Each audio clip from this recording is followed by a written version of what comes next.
Ugh. Okay, looks like we're live on Facebook. Now all I have to do is hit go live, and I think we're live. Right. No, I'm good. Alright, here we go.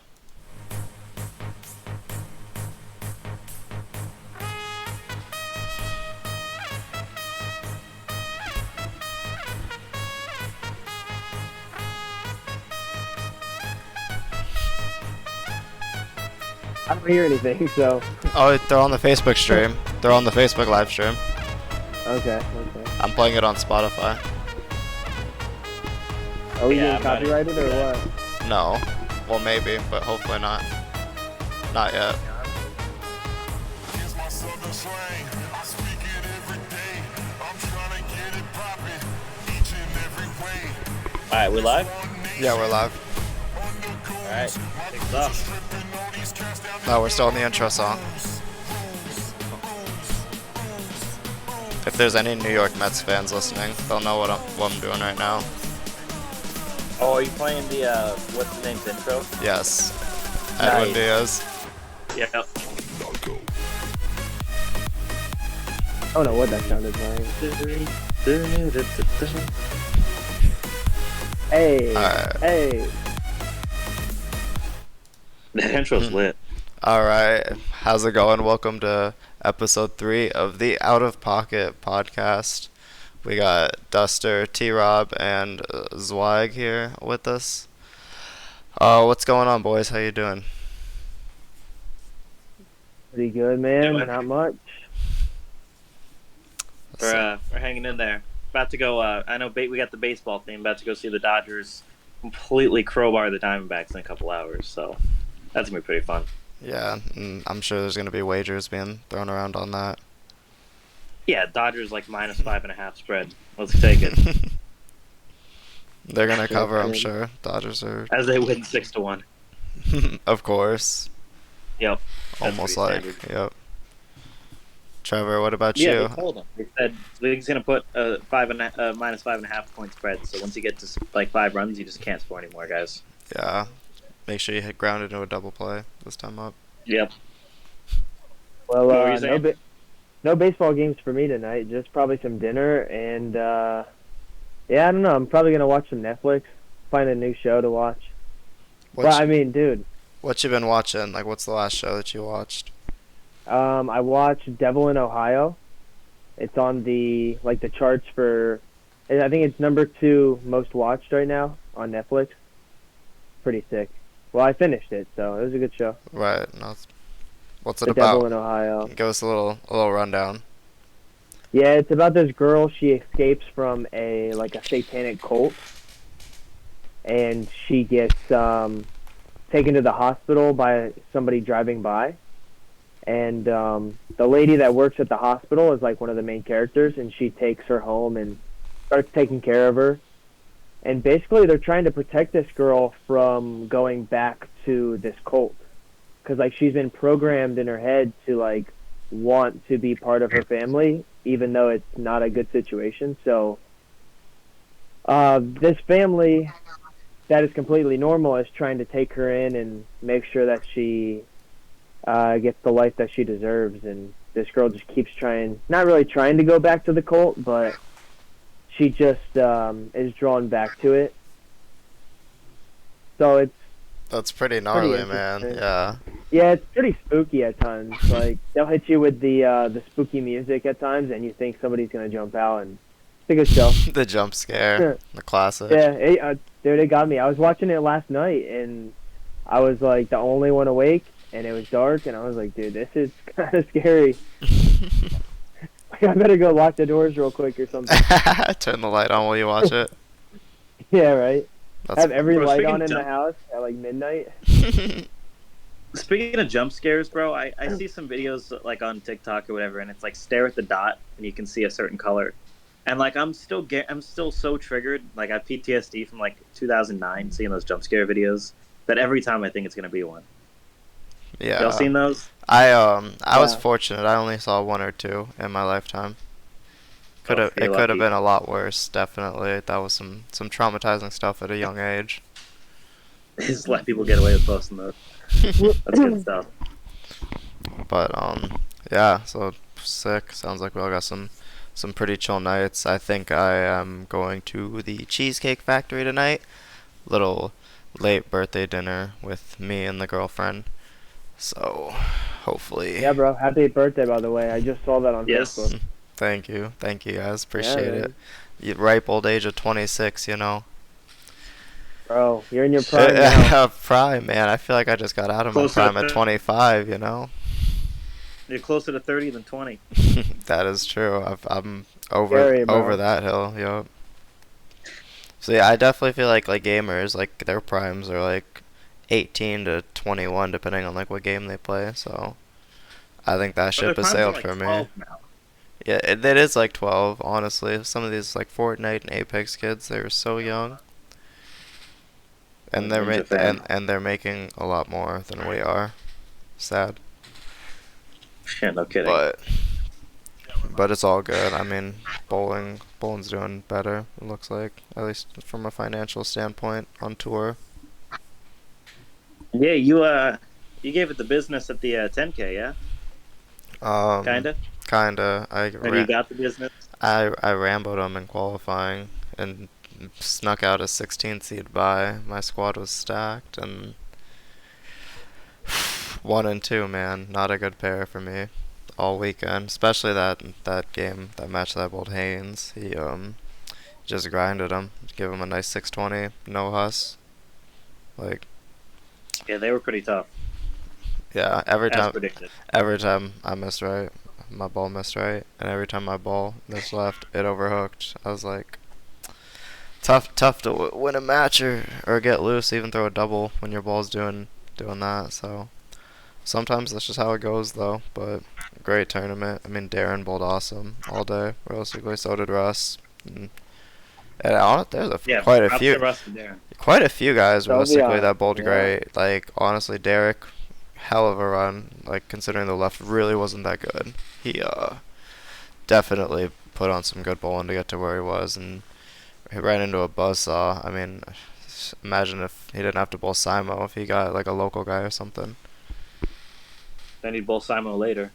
Yeah, but top 4 is a little better than top 8. You know, just he definitely bowled well enough to make a run at winning the tournament, but a lot of freaking sick bowlers, to be honest. Like, field was stacked. Did someone go back with Darren? I was probably still sleeping when that match was. No, it wasn't at Darren. It was at, Derek, not Darren. I think, didn't he bowl Russ?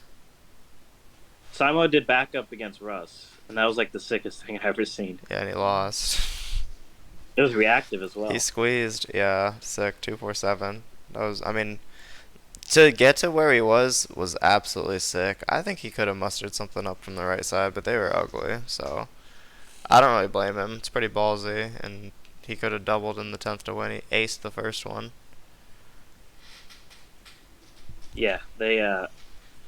Trevor, imagine going backup, right? It's just a heads-up match. You're like, I'm gonna throw, and then you throw the reactive ball, not even the urethane ball. Pretty sick. What do you throw, like a You threw a gem? hype stop. Hype solid. Okay, that ball's good, man. Kind of looked pretty good on the fresh in qualifying. I crossed next to him the whole day. Duster had a little closer we experience. He might crossed have with him. we might have a different definition of good. I think I mean, I think he was trolling a he was bit by good. I think he was trolling a bit by not throwing the reality the first 2, but that's just me. I mean, I bowled 230 game 1 with the Proton. I didn't feel like I threw it all that great. I feel like I got away with some. So So I'm guessing Yeah, he he's has totally it bowling correctly. sanded still? uh, He has the type solid sanded? it was just like box, maybe like take It looked a little dull. maybe like take the box off of it and let it like shine up a little. It was kind of like that. So Okay. Yeah, You that's a good definitely ball, didn't man. polish it. Yeah, I ball polished looked kinda mine. surprisingly good. You got one, Yeah. Trevor? Yeah, I polished mine. It looks really good. yeah, Yeah, that one's on. I just use it the like list. later in the day. I wouldn't use it on fresh. yeah. And for any of the listeners right now, we're talking about the 10K Cactus Classic by CBE in Arizona this last weekend, put on by Theo Duthay and Aaron Yamamoto and Virginia helped with it as well. So thank you to them. It was a great event, especially for Arizona. Arizona has a ton of great bowlers. It's really unfair that they don't have more like bigger events to bowl, and honestly, just like regular like things for them to compete in, because the bowlers out there are good enough, like all of them, to have enough going. But some of them don't show up. Sometimes tournament directors and the bowlers conflict, but Theo and CB have done a great job of bringing like scratch bowling to Arizona. They really need and deserve something like that. So hopefully, If you're on the somebody. west side of America, come bowl CBs. I don't know about all that. Maybe the majors and the big ones for sure. Like they're worth traveling out for. But Nah, bowl them all. if you're on We all like wait for it. California, Vegas, New Mexico, Was even. that dude? Come What's his bowl. name? Theo. Yeah, Theo. Theo, yep. Was he the guy that was on the Sweep the Rack podcast? Do you guys know? There's a good chance. I mean, I haven't. Rob and Big Mike. I'm pretty sure there was somebody on there from out west, like a tournament director, It might. talking about It could. tournaments. It could have been Theo then. I think I know what you're talking about, but I don't want to confirm anything that might not be true. If it's Rob, I think that's very possible that it's Theo. Yeah, because Rob is Arizona and he bowls the events. Right. Was he there at Rob the Pierchat, 10K? my dog. Yeah, he was. I think he bowled the morning squad. Did he Yeah. make it or no? Mm, No. I don't. I don't think so. He'd Rambo'd the last couple CBs as well. Yeah, he was bowling well, but pattern was tough, man. And that morning squad too. Everyone played him so far left on the fresh. So it was pretty ridiculous. I mean, I think every squad did that. Mm. Actually, B probably did it the least. I think our squad was higher scoring because we all played right to start. Yeah, maybe too far. I think they hooked a little bit more. How could it be too far right if we were the higher scoring squad? Because they broke down better, but Yeah, maybe We, maybe we didn't want a higher scoring squad. Maybe we wanted the 30 to undercut. I recall a couple of our pairs trying to play the gutter, and it didn't look too well. Ugh. Yikes. Yeah, C squad made him miserable though. Jeez. Yeah. There was a game. There was a couple of games I hopped in the live stream booth to chat a little bit. So if you want to listen to that, CB Cactus Classic Squad C. I saw a lot of splits. Hashtag ad. Yeah, that was fun. I really enjoyed doing the commentary for that. I hope you did. I was gonna step in, but you were in there for about 3 games, so I was like, nah. I'll just let Yeah, him I go. reserved my spot. I'll see Emil again one day, I'm sure. Well, I was gonna hop in during New Mexico, and then that all happened. Yeah. I was kind of fried for a week, so didn't really want to talk about bowling. That's how it goes, man. It's all But- good. Trevor, tell us about your weekend of bowling.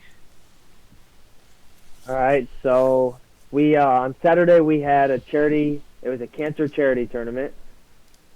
It was in Palatka, and before I tell you about the tournament, it's not really funny, but it's kind of like crazy. The mechanic cut his finger off. Yeah, Nice. the mechanic ran from the back, dripping blood all over the floor, like straight outside, straight to the hospital. Got his finger sewed back on or glued back on. I don't know whatever happened, but he had this big old cast on his finger. And then he came back to work and started running the machines again. That was the hard commitment we need to the job. Yeah, but like the bowling center's super old, so there was a lot of breakdowns, a lot of problems. And I will say one more thing. They had 53 entries. They paid 32 spots. Wow. And like the good bowlers, we weren't that happy about it because like they paid so many spots that like 2 through 16 kind of paid pretty shitty. Makes sense. So like the guy's a really nice guy that ran it, and I mean he's probably trying to help like do a favor for some of the bowlers, like try to pay more spots, but I don't think he realized that paying more spots hurt the spots that should have been paid in the first place. Yeah, it's weird. You kind of want to find that happy medium of paying out X amount of spots and still having enough money for people to want to come back. Because I Yeah. think if you can advertise, oh, we're paying like 1 and 1.7, probably going to get a lot of bowlers. Probably going to get a lot of donators. It's just gonna pay Um, like crap, honestly. yeah, exactly. So yeah, it was supposed to be 1 and 3, and it paid 1 and 1.5. Good deal. So yeah, I mean the last like I think 17 through 32 were all like 40 or $50. So half your entry back, but um, I think it took about 5 or 600 from spots 3 through 17 that really should have been paid more. So what'd you end up making? So I lost in the round of 8, and the entry fee was $100, and I got back 300. So I wasn't too upset about it. I know 9 through 16 or 9 through 18 all got $100 back, so their entry fee. So Yikes. so you make the first cut, you bowl another game eliminator style, and you finish not in the top 8, and you only make your money back. So only 8 people made money. First place was 2,000, second place 1,000, third place 600, fourth place 400, and then fifth through eighth all 300. So could have been a lit. Yeah, but I mean, if I would have finished 9th or 10th, I probably would have been pissed off. Of course. But luckily, I got in the round of 8, and I actually got in the round of 8 shooting 150. Like pins carried over. Yeah, pins carried over, and I was in 6th place.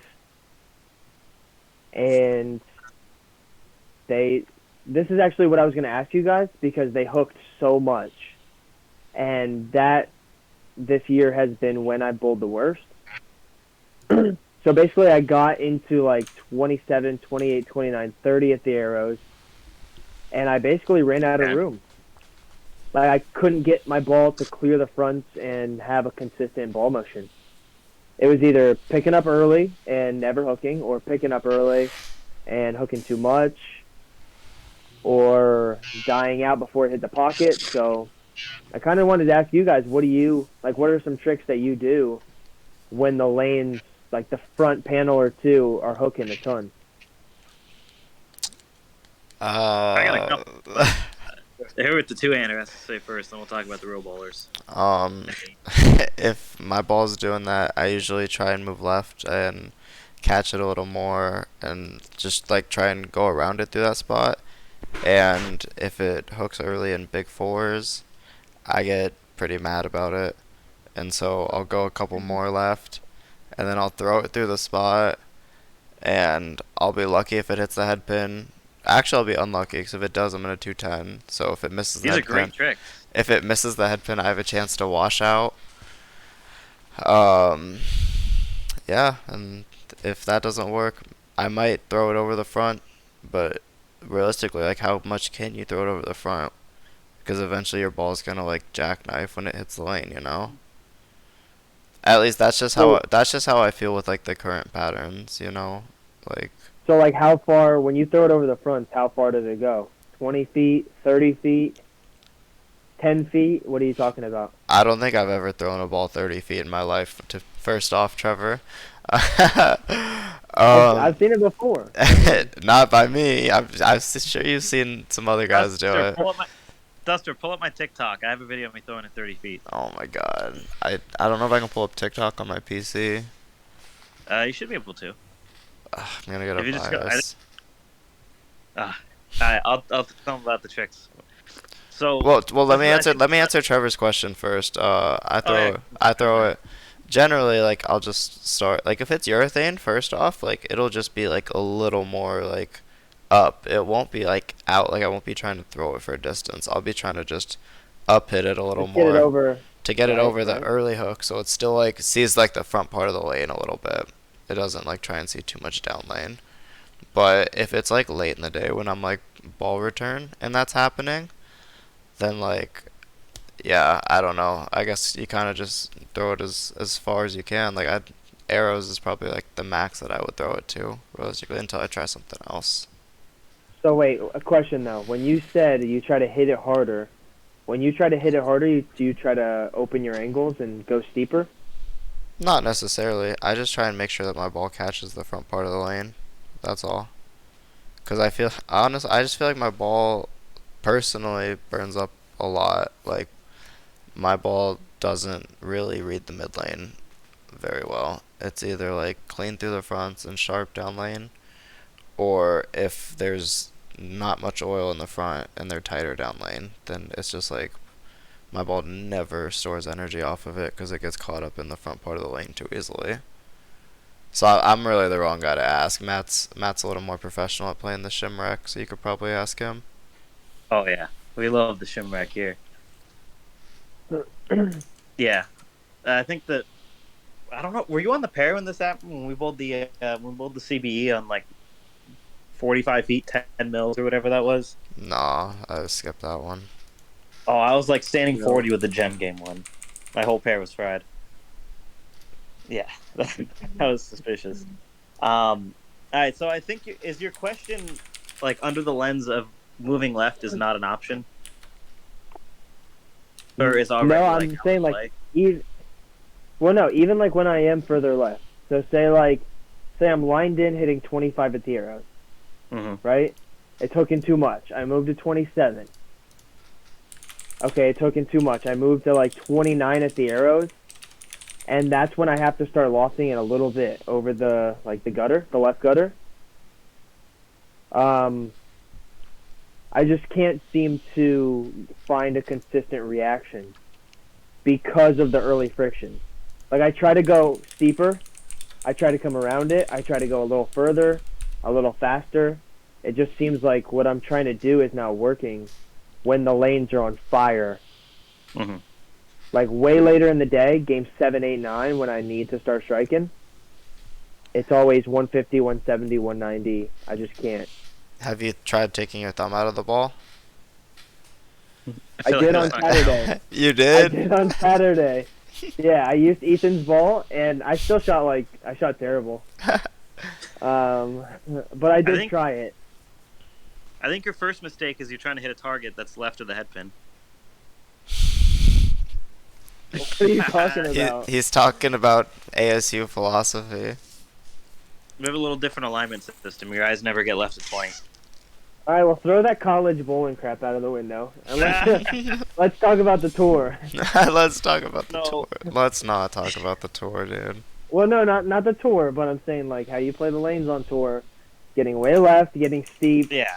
Matt, So- how do you do it? I think there's a couple things. So you got to think of what you're trying to accomplish, right? You need the ball to get cleaner through the front and less down lane. So you think about different ways to do that. I think one, you either need to increase tilt. For you specifically, you should probably just increase tilt, or you can increase rotation, right, to get it through the fronts a little bit easier. And I Okay. think both are accomplished in different ways. So your hands here, you can kind of cock it in like that for more tilt and do that for more rotation. That's a hand position trick.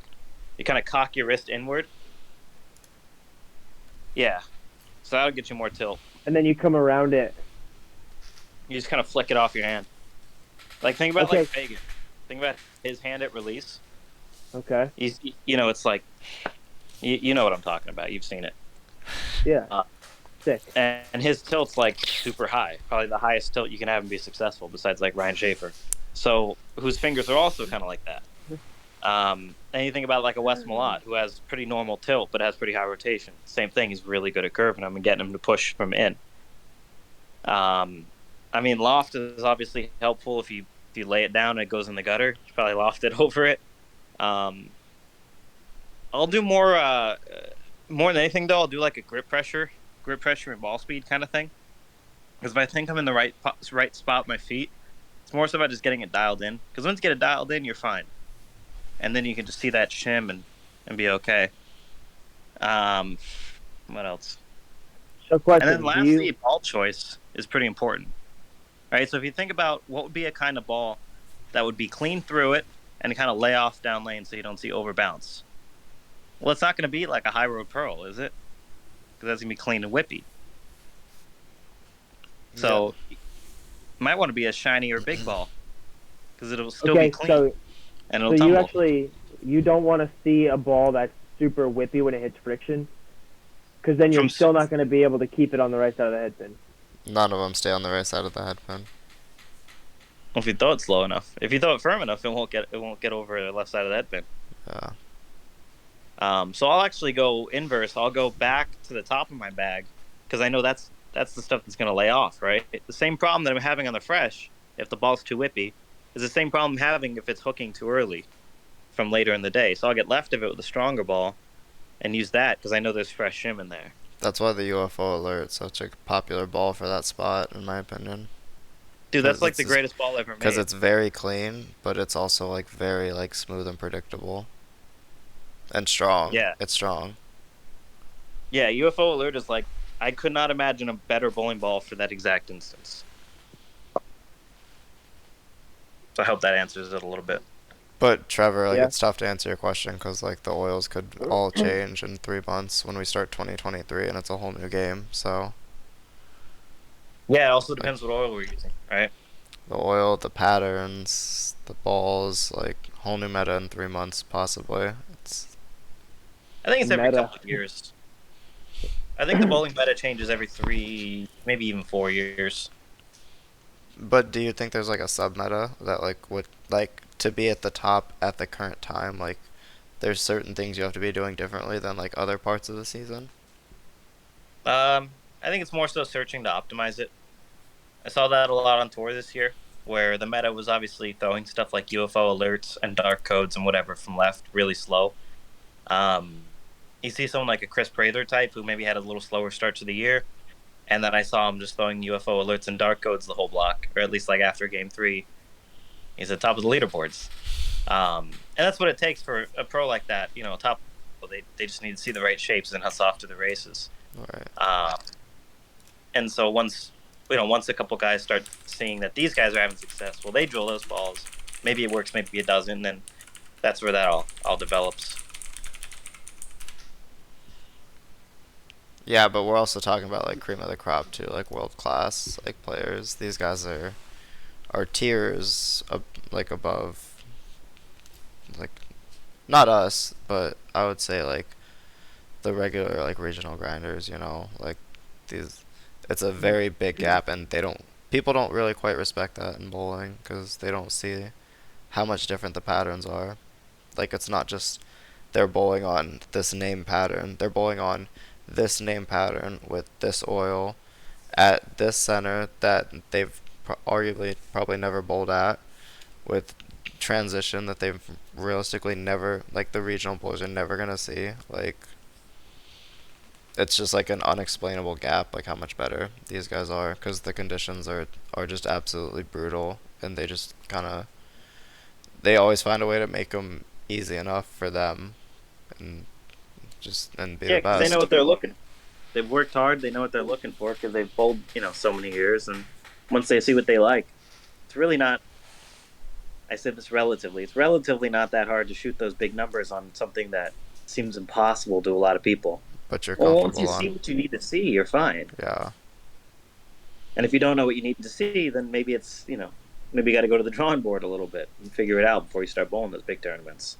Because otherwise you're gonna get steamrolled by people that can shoot 250. Right. It's hard to catch two 250s in a block when you can't shoot 220. Right. And well, let's keep in mind, like this is the potential like South Region Player of the Year here asking us this question, talking about like he's got struggles like Yeah, this late in the guy's a day, stud. like Unless he doesn't know what's going on from left. I yeah, feel like there's something here. yeah. So that's just how bowling is. Like it's ever changing, it's complicated, and it's a straightforward tough game. And you have to be really smart and really like on it if you want to be good at it. So.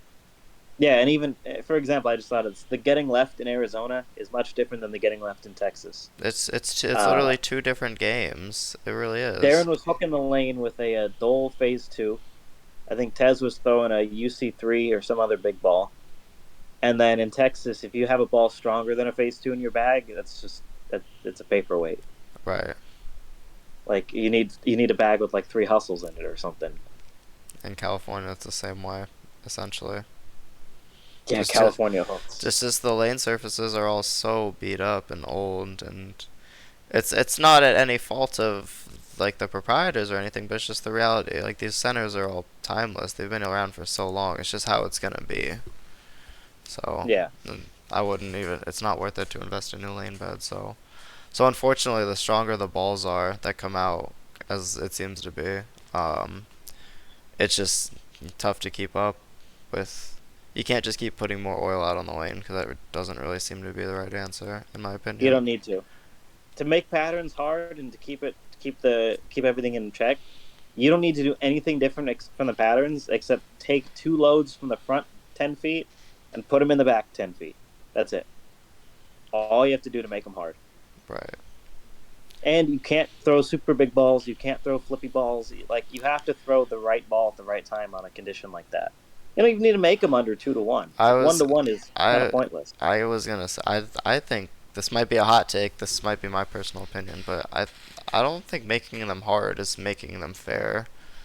Because realistically, the harder they are, yeah, there's a better chance the cream rise to the crop, but also puts more luck involved. Like who's gonna get rewarded more for the off hits, like the Brooklyns and the roll twos, etc. And then also, like, it just shuts out more styles of play. No, if a pattern is almost designed to put people in a certain part of the lane, then how are the guys that throw it differently? How is it fair to them if they're at a disadvantage simply because of how they throw it? So maybe bowling needs They to be, pull in a variety pattern. maybe bowling needs to be a little easier, but that might not be the answer necessarily. But just a potential opinion, honestly, like something I think about sometimes. Like bowling is already like a game with a lot of variance. I'm not gonna say it's a game about luck because it's really not. Because you have to create like as many opportunities as you can. But there's certainly a lot of variance. So maybe trying to find ways to make it a little more fair, if at all possible, if at all needed to, is something that could be explored. But Yeah, I don't know if it's needed because if you think about it, right? In a one tournament situation, yes, it's gonna be unfair. I mean, you remember this from like JBT days, right? There was literally a sign that said like the best bowler, like regarding like handicap and stuff. yeah, The best bowler will end up being successful at the end of the end of the whole spiel with the points. right. Same kind of thing in bowling, man. Like in a one tournament thing, you could have a situation like that lefty tournament that Matt Anderson posted about. What was that one?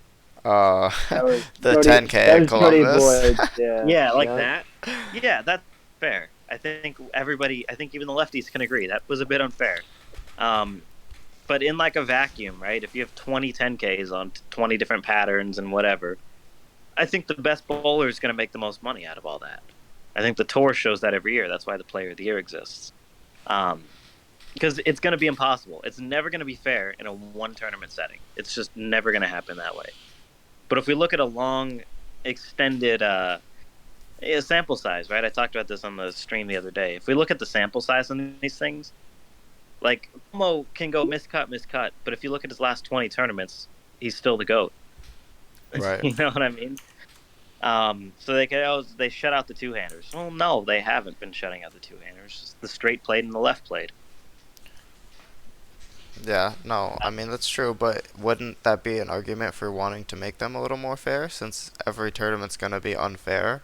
So can't we try and even the playing field a little bit more for the different styles? No, because the best bowler's still going to win. Yeah, maybe at the highest level, but I'm not really talking about the highest level. I'm talking about like the trickle down.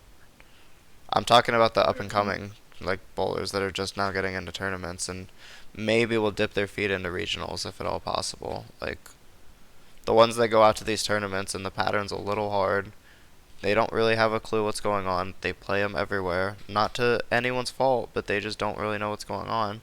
Make the cross bad for the other people that are bowling and just overall like lower the quality of the tournament. Like I So feel uh, what exactly are you getting at with that kind of bowler then? well Like, we should make it more catered to that? in most cases yes. I feel like that artificially creates results for people that shouldn't deserve results. But like what It depends though, because if we're Because that guy trying, might be crowbar in league, right? Let's say that guy's like 225 in league, and he's the house hero. Then he but comes at the regional and gets mopped. Well, he didn't deserve to bowl well at the regional because he doesn't know what he's doing. yeah, but he's got to learn. Like at the like lower tournaments, I'm talking like it's just not. It's not as welcoming for somebody to go and bowl on like if like for example like we just bowled on Cheetah yesterday at the five pattern or at the five gamer like it was 40 over to cash and like the bowlers that knew what they were doing like made them easy, but for the bowlers that didn't know what they were doing it was just impossible because it's got these like tricks that you need. Like I don't think that's very welcoming like for these bowlers to come in try and bowl on this pattern. Like back in the day, I feel like you could just go bowl on Cheetah, and it was pretty straightforward. The pattern hooked, you could either play up the gutter or you had to throw it to the gutter, and either way was fine. But now, I don't really feel like Cheetah's like that. So how are we supposed to teach these bowlers that already aren't very knowledgeable with equipment and all that? That they have to understand like what ball they need to be throwing and what part of the lane. Like it's a lot to learn when they don't really know that much. Yeah, that's why they should watch this podcast. Yeah, I mean, we do have world class talent and lane play Or they should. analysis on the pod. So, That's why they should we had a comment. It ride in said, a circle of people that knows what they're talking about, knows what they're doing. Again, this Well- thing I talked about too on the friggin' 10K podcast. Like, yeah, if you don't know what you're doing, talk to people that do know what they're doing. Make friends with them, right? Socialize, be a little social butterfly.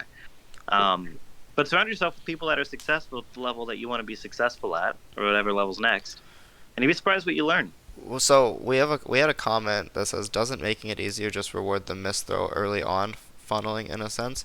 And I don't think that. When I say make them easier, I don't even say make them easier. I just think make it so where you don't need a certain trick to be able to match up on a pattern. Make it so where you should be able to be comfortable throwing your own style and be able to match up to the pattern that's out there. I don't really feel like bowling is like that anymore, to be honest.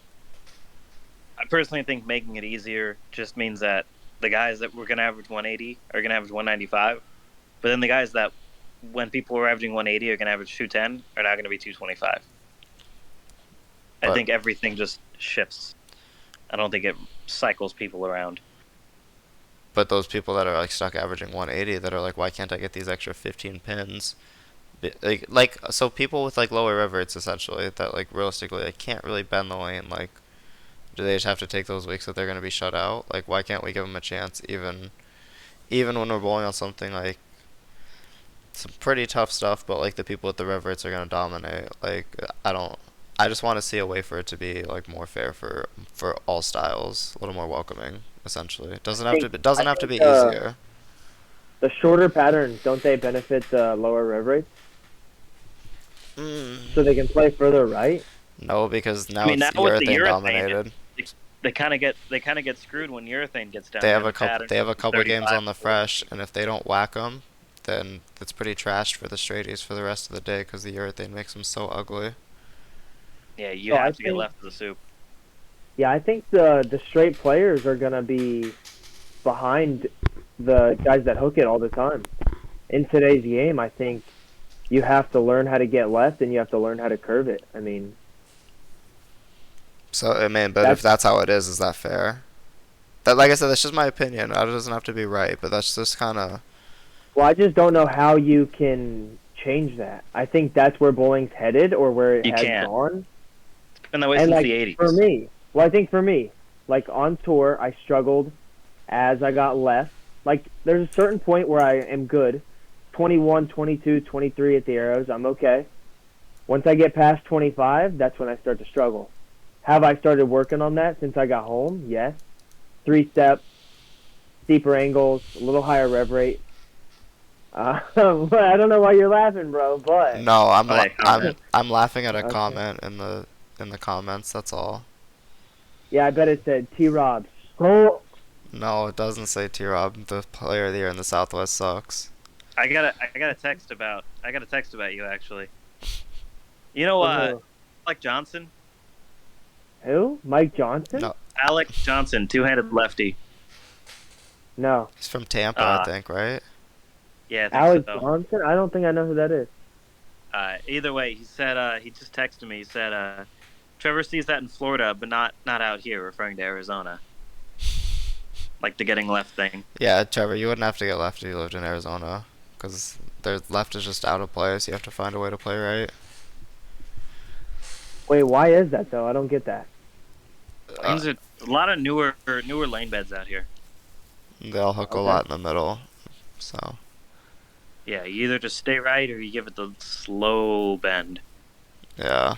I kind of want to, like, talk about Cortez's comment. He says, just bring all the balls and play Tetris in a car. Like, That's facts. it's a little, like a shot, but it kind of is true. Like, why do we have to have 15 bowling balls just to be able to be competitive on, like, all the patterns? Like, bowling's an expensive game already, you know, when you consider travel, airfare. Like, it's easier for the guys with contracts, of course, but at the end of the day, like, they're still paying for a lot of it. Like, these balls are not cheap, you know, equipment's not cheap, bags not cheap, shoes not cheap, and to nobody's fault, it's just the cost of, like, production, so we can't even blame, like, the manufacturers or anything. It's just how it is. So that's another one of my pitches for, like, making it a little more fair. Like, imagine if we could bowl on anything from 34 to 46, like the good old days, and we could just bring a 6-ball bag and be confident that, like, we would have enough for it. But it's just not like that anymore. Like, there's gotta be No, there's yeah, gotta be yeah. there's gotta be some sort of, like resolution, or, like, at least, like, way it meets in the middle or something. I don't know, but again, that's just me. I think edges are just so small right now in bowling. At whatever level you're at, you have to have every edge possible. And if you have a ball that's close, and then you have a ball that's really good, that's enough to get you from just being in the cut to winning the tournament, or being out of the cut to being in the cut, kind of thing. Okay, but I gotta correct compare us Alex. to golf. Like, if you're playing golf, like, the difference between the new TaylorMade driver and the new Ping driver isn't gonna be make or break on your performance. Like, it's just gonna be what you're more comfortable with, realistically.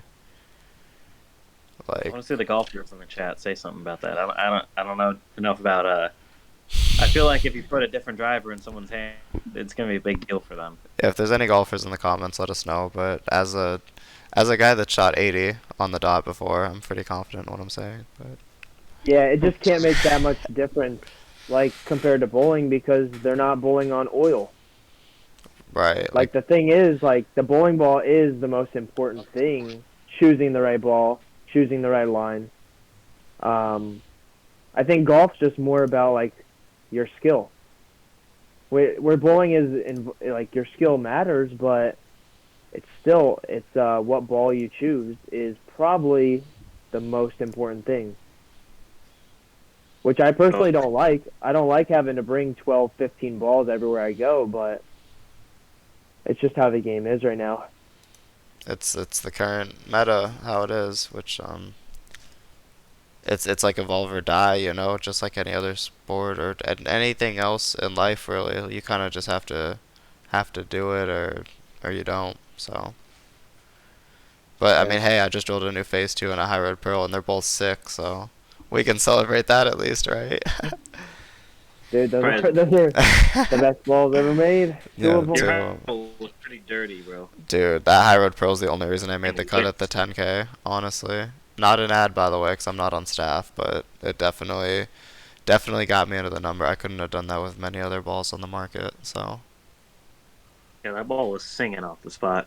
it was perfect. Stored energy, just clean enough to get to where I wanted it to be. It was good, and it was strong too. Hooked way more than I thought it would for how old the technology it is. Yeah, I think my best look all weekend was the Wolverine, the green one, throwing it moon in the Desperado until it Until it didn't. that's right. Yeah. Forgot the hook, or maybe I that way. Just hitting two, and was sad for about an hour ago. It was very easy for you to miss, like, one left or miss it at the bottom a little and miss the head pin right. Like, it's pretty impressive. Oh, I missed a few right, bro. It was just the bad miss.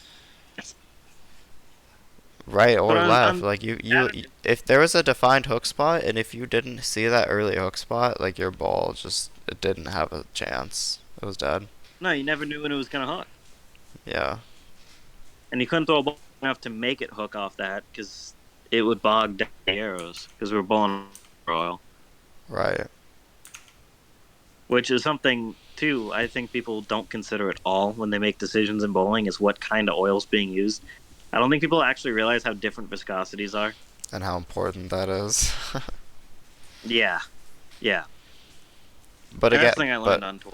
okay, They make a big deal about that out there. but okay, we're gonna throw it back to the golf comparison. These guys don't have to worry about what. I mean, maybe a little. Might be a bad comparison. What green they're putting on, like what kind of grass they're in the rough. Like, oh, okay, I'll fold on that one. I thought about it a little. I'll fold.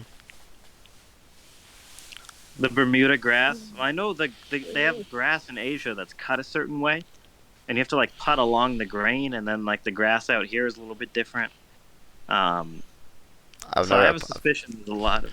never You ever played seen golf that? in Like in Asia. Asia, they have like the multicolored grass. Yeah, I know what you're talking about, like the rough.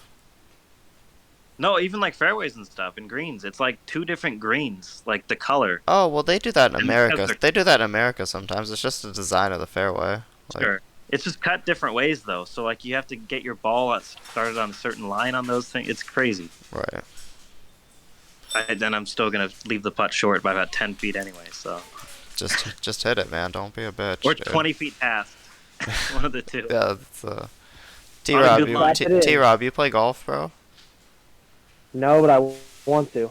I like it, but I'm terrible at it. I need to get into it more. It's so easy. Just hit the ball, dude. It's not even moving. Yeah, it's so easy. I'm not. Tell me one other It's sport harder. that you have to hit the ball where it's not moving. T-ball. Got me, I guess. Fuck. Get wrecked. T-ball. That's Oh, I fine. bet I could crush some kids in T-ball. I'm sure you could. Hey, actually, last night I went and played kickball with my brother, There you and go. but like I was just playing with the kids and my brother, and I wanted to time myself running around the bases. I ran the bases in 12.8 seconds. That's pretty cold. Is that like how many feet though are the bases? Like, is Bro, it the that's full what I don't 60? know. I looked up how fast Billy Hamilton could run the bases. It said he ran them in 13.3 seconds. So you beat I Billy don't think Hamilton. softball is. I don't think kickball is 60 feet. No, it was a baseball That'd be- field. Was it No, a I'm T-ball pretty- field? Dude, I don't know, but I'm pretty sure I'm the fastest person in America. There you go. Alex said the Yeah. pins aren't moving. He's got a good point. The pins aren't moving. But the ball's moving the entire way from the second you put the ball in the lane. It's moving, not just forward, but left to right. And the oil's moving. And the ball itself is on an axis. So you have three different directions of viscosity going at each other. That's way too fucking hard for me. Oh, okay. I got a correction here. I was told baseball bases are 90 feet. I should probably. Oh, it's 60 feet to the mound. Duh. Yeah, 60 to the mound, 90. Little kids' fields are 60 feet. Oh, I thought you were baseball- talking about kickball, so I didn't correct you. Yeah, I thought you knew baseball is 90. Dude, I'm dumb. That's It's your 60 feet to the sport, mound. bro. Nah. That's your sport. I know, dude. I'm like a baseball stand. I just totally choked that. Oh well. Yeah, I don't know how far they were, but I was zooming. They spotted you 120 feet. Not bad. Yeah, it's Maybe pretty getting to generous. run it or something. Yeah, I got invited to play a kickball league a week or so ago, and I was like, I'd Dude, you love to, should. but unfortunately, well, it's the same time I bowl league, and that's just not gonna work. I gotta get my weekly fry in. Yeah, you would have more fun playing kickball than bowling. That's I can facts, almost bet on actually. it. Yeah. Bro, I shot 750 this week, and I was still punching my hand in the 10th frame the last game. Sad. My guy got 46 pins against me every game, and he had front six the first game. I was just fried from game one on. Tough scenes, man. Tough scenes. Yep. But then we beat them. We had a guy. Shout out to Josh Williams. He shot 299 and shot 309 with 312 with pins, and beat the guy he was bowling who shot 309 with pins. That's Pretty brutal. good. My dude's 90% of 230s. Like, oh, this crowbar. The guy's getting 77 pins. Is that all? 309 to 312. Yeah. That's crazy. Man, Yeah, take that off. what a great sport this is. I know.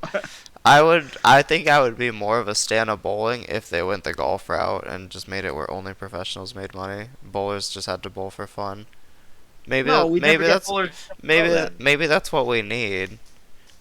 That we could let them bowl league for free and they can gamble on their own money. Like I just think we predicted need more money, I just man. predicted the future of bowling. We're done. No more prize funds. You guys make your own action. You guys pay your Kinda lineage. do that, You guys pay your Maine. lineage. We'll even give you free drinks at the bar. You guys make your own bets and just have fun with your homies, just like a golf league. Maybe we'll see. An interesting take right there. Yeah, I think they do something like that in Portland when they actually have like league there, not the PBA league. There's no prize fund, there's no stacking teams, whatever. But there's got to They be just some bowl, kind of they just bowl for fuck all. Like that would be so much more fun. Yeah, Live Hey, bowling. hold on. Live bowling. Hold on, I'm you- in. You Live go to bowling? a tournament. We need to start live bowling. Wait, hold on. Bro, that'd hold be on. lit. So you go to a tournament. Everybody shows up, like 80 scratch guys. No entry fee, no prize fund, just straight side bets. That sounds like action. It is action, but But you set it up like a There's one tournament so pocket. that you get more entries. they can give away gift cards. I'm not ratting on golf. Like I'm not gonna 6-9 golf right now, but I know they definitely give gift cards at their amateur events. It's just not cash, so they're good. No cash, no check, no problem. A $10,000 Visa gift I'm card. not gonna say which Yeah. golf tours though. I'm not gonna say which golf tours because, like I said, I'm not throwing anyone under the bus. But I've seen it happen with my own two eyes. I think you could make something like that happen. You can make it a free roll tournament, right? Or just pay lineage, right? So you just pay your $3 a game or whatever your lineage is Yeah. that you can pull off. And you give out like make it like a 10 gamer. If we don't And I charge think, if we don't like- charge an entry fee, we can put money on. We can't put money. It would have to be like pro shop credit or Yeah, sure, do lessons or whatever. But gift make it card. like 100 for first, second is 50, 30, 25 or something like that. Well- But the bowlers all kind of negotiate the side action Well, and say, okay, we're gonna do an eliminator, we're gonna do high game, we're gonna do brackets, we're gonna do this, and just make it about do a Calcutta to make it just about that stuff. yeah, I mean they could, and as long as there's nothing against the law with that, I don't see why they couldn't. Because it would just be the governing body's decision, no? Like whoever it may be. Like this could be so far down the road, but wouldn't that incentivize people to get their cards if they really wanted to be a high level competitive bowler? They had to be a professional, just like in any other sport. Sure. Because even like hockey, like yeah, you can play like amateur hockey, but leagues like really can't like give like money and stuff for like playing. Like you have to be like a professional, even if it's not like NHL. Like you have to be in a professional league to get paid. So Did we get any comments? just High Road Pearl, which I'm a fan of that comment, and then Live Bowling. Nice. I mean, Yeah, Live the Bowling, out of pocket tour that we're gonna start could be Live Bowling. Like when we combine with the T Rob tour. Yep, OLPT. The T Rob tour sponsored by Out of Pocket, and we're gonna Sponsored- have Sponsored by Barstool. sponsored by Barstool, sponsored by Out of Yeah. Pocket. Yeah, Barstool the full 250K per tournament. That'd be nice. Oh my God, I'm just Well, I saying. see Dustin. If- every If weekend. I'm just saying, if we're talking like that, then my idea isn't that far fetched.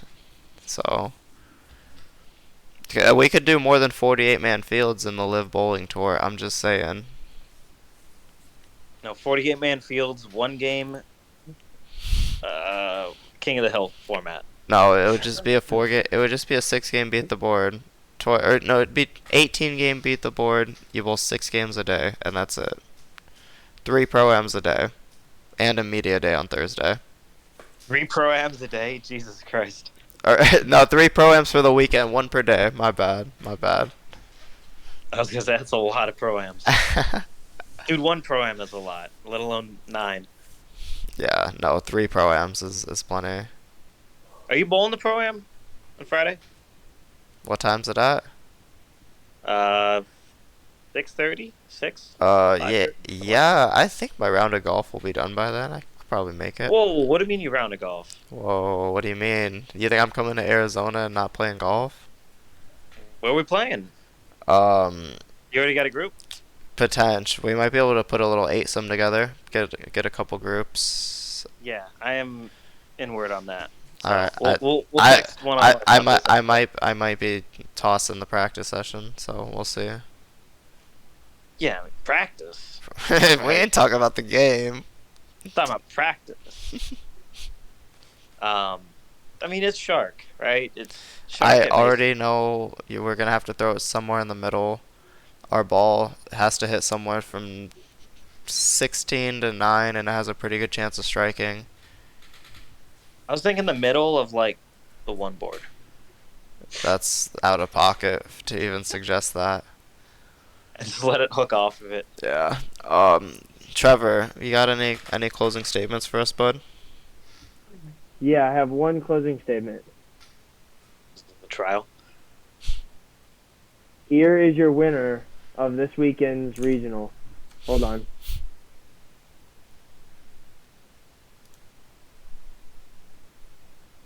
PJ Haggerty. Sheesh. He'd go top 1 in the Calcutta. Maybe top 2. Well, I'm looking at the roster, and he looks like the favorite. I'm a little insulted, Trevor. I'm not gonna lie. Well, I'm sorry, but you don't have a cool picture next to your name. You're right. I actually have no picture next to my name. That's the only difference.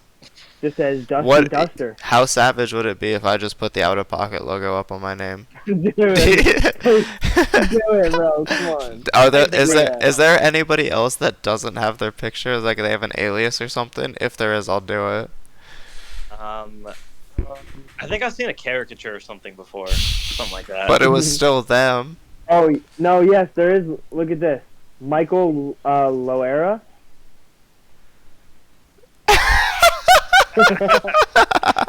Legendary. Oh my god, that's sick. I need me one of those.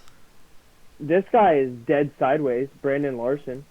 He's just dead sideways. Nice. Yeah. So yeah, do the out of pocket. That would be sick. Yeah, I'm in. Get an email. Hey, by the way, need a photo of you. Wait, one more. This guy has his phone screensaver. Wow. What? Literally, I've seen this with the guy. apps and everything. Dude, that's awesome. Chris Jericho over here. So he screenshotted his photo he wanted to use, and then just nice. It has all the apps on it, so. Not even cropped. Awesome. All right. We're coming up on the hour mark. Yeah, so I'm going to cap it off here. Thanks for listening. Anyone that stuck out so far. We are going to be selling, like I said, hopefully like some sponsorship spots. So if anyone wants a sponsorship on the podcast, we can throw you up, give you a shout out during the podcast, promote you, whatever you want to do. We're up with negotiations. So yeah, and possibly maybe some interviews coming up soon. We've discussed that. If you guys got any recommendations on anyone you want to hear us talk to, and potentially get some out-of-pocket conversation with, so just let us know. Yes, totally yeah, we're gonna try and build a community with you guys. So keep in touch with us. Yeah, thanks everybody for tuning in. I've been kind of popping in and out on Facebook, seeing some people commenting and watching, so appreciate that. We'll be uploading on Friday this to YouTube, maybe tomorrow, casting this to Twitch, if Duster knows how to do that, because I don't. Then Viva Los Doyers. Let's go Dodgers. Let's go D-backs. Just kidding, I'm a Dodgers stan low-key. Alright. Alrighty, boys. Have a good night, everyone. Thanks for listening. Peace. Peace out.